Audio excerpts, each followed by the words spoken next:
Howdy folks, if you're still alive out there, then welcome back to the number one and the only radio broadcast in the apocalypse. Hello? Is this thing on? It's commonly accepted that humans can survive 3 minutes without oxygen, 3 weeks without food, and 3 days without water. It's been 8 days since I've ran out of water. Now, I know what you're thinking. I thought it only took 3 days to die of dehydration, and in response to that, I say shut up. Also, I wouldn't exactly call the last couple of days living. But let's backtrack a little.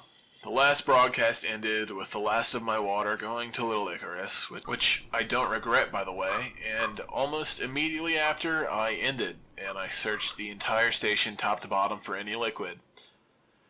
I didn't find shit. Also, it took forever and aggravated my knee, so basically it was a lose-lose situation. There's not a drop of water left in the water lines, nothing in any of the fridges or bathrooms, not even a spare water bottle that rolled under the couch. So, day 1, the search for water that turned up nothing. Day 2, drank some bean juice. Ate some bean juice? Whatever, didn't help. Was technically liquid, but it was so salty that it just made things worse. I set up a larger rain trap on the roof and also brought every receptacle I had up there.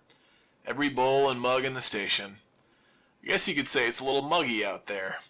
By the end of day 2, I had quite the headache. Day 3, the cramps started. Deep, muscular cramps, worse than anything I felt while working out or running for my life.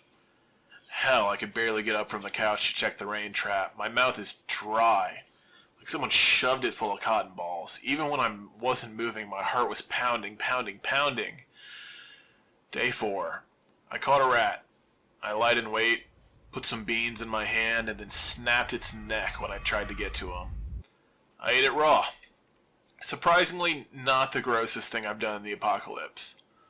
Blood is liquid though, and it gave me enough strength to jury-rig together an extension for the microphone and haul it up to the roof, which is where I am now.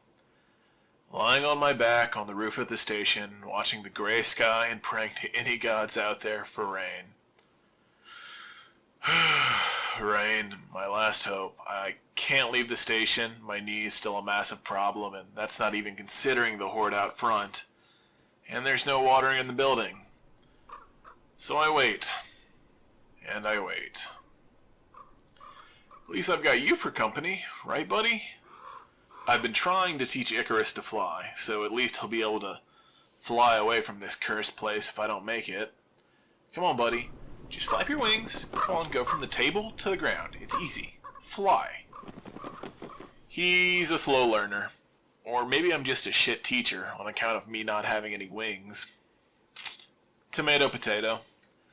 I slept most of day 5. My muscles and joints were hurting too much for me to head back down to the living quarters, so I propped myself up in the stairwell and passed out there. Out of the sun, no need to make dehydration worse. Not that it can get much worse. Day 6 and 7 was spent in this state of painful delirium. A thirst like I've never felt racked my body. My very bones felt dry and sandpapery. The headache got worse and worse until it stopped. And here we are. Day 8. It feels like my thirst is gone, my bones and muscles don't hurt. My headache is nearly non-existent. My throat and my mouth are still dry, but I feel calm. At peace. That's probably not a good thing, probably a sign that I'm near the point of no return. But all I can do is wait here on this roof for rain. It's weird up here. The vibes are off. I spent a night in a graveyard once when I was a teenager. Before the apocalypse, I was just that kind of weird kid, but it feels like that. Eerie. Lonely. Just me, my feathered sun, and an eternally gray sky. God, I can't remember the last time I saw a clear blue sky or a straight shot at the stars. Maybe Z-Day? The first time the apocalypse was really mentioned in the media? God, it was before the 7 days of fire at least. God, what a mess that week was.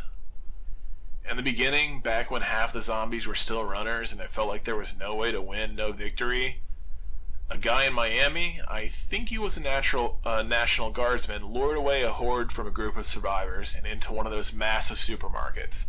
The type with one good entrance and tons of shelves.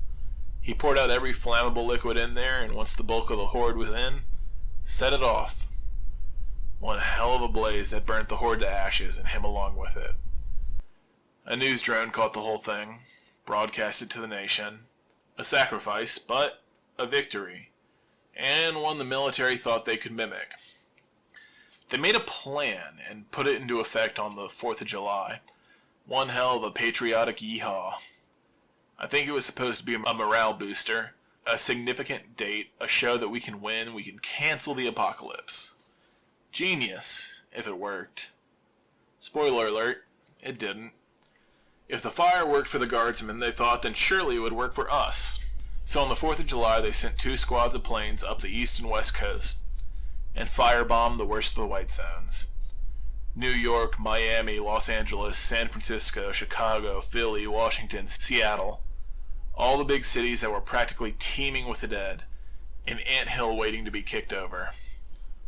All set on fire. Fire is an excellent weapon against the dead. If you can burn through their muscles and tendons, they can't move. And if it gets hot enough, not even the nervous system survives. Here's the thing. The fire that destroyed that horde in Miami, all of it was in a confined space. The fire in the cities was not. Functionally, didn't do shit. With nothing to keep them on fire or in the fire, the dead just wandered out of it while the cities burned. For nearly a week, every major city lit the skies with flame. You could see it from miles and miles away, and the ash they let off turned the sky gray, a volcanic winter that still hasn't ended. I didn't think this was how I was going to go out, wasting away on some shitty roof. I guess I thought I'd die in some epic fight, a blaze of glory protecting my friends from a horde of zombies. Maybe another fight, like where I teamed up with that swordsman in Nebraska. Not this. Maybe I should just step off the edge of the roof. It'd be quick, if I'm lucky. And if I'm not, I'll join the horde out in the street. Maybe bump shoulders with old Bob at the door. I don't want to die. I don't want to die. I've spent all this time fighting, and now I'm gonna die on this fucking roof waiting for rain. And I don't want you to die too, Icarus. Come on, please, you need to fly. Come on, please just fly. Please, come on, just flap your wings and fly, man. Come on, please. I'm sorry. I didn't mean to push you. Your feathers are so soft. Beautiful. He's gone. Just me left. Me and this ugly gray sky. I wish I could see the stars one last time.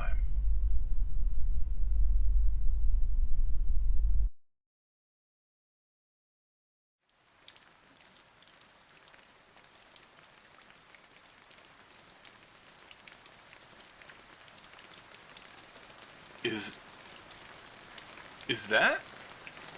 It's raining. It's raining. Ha!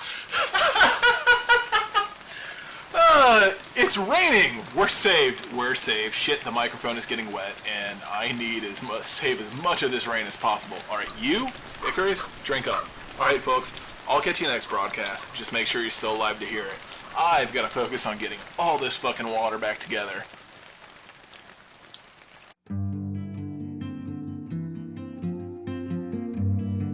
Howdy folks, Speaker here. If you want access to bonus content such as extra episodes, behind-the-scene content, and exclusive Discord, you can join our patrons over at patreon.com/podstillalive and supporting the podcast. It would mean a lot if you checked it out, and hey, while you're here, give this podcast a like or a follow on whatever platform you're listening to. I'll catch you on the flip side. Later.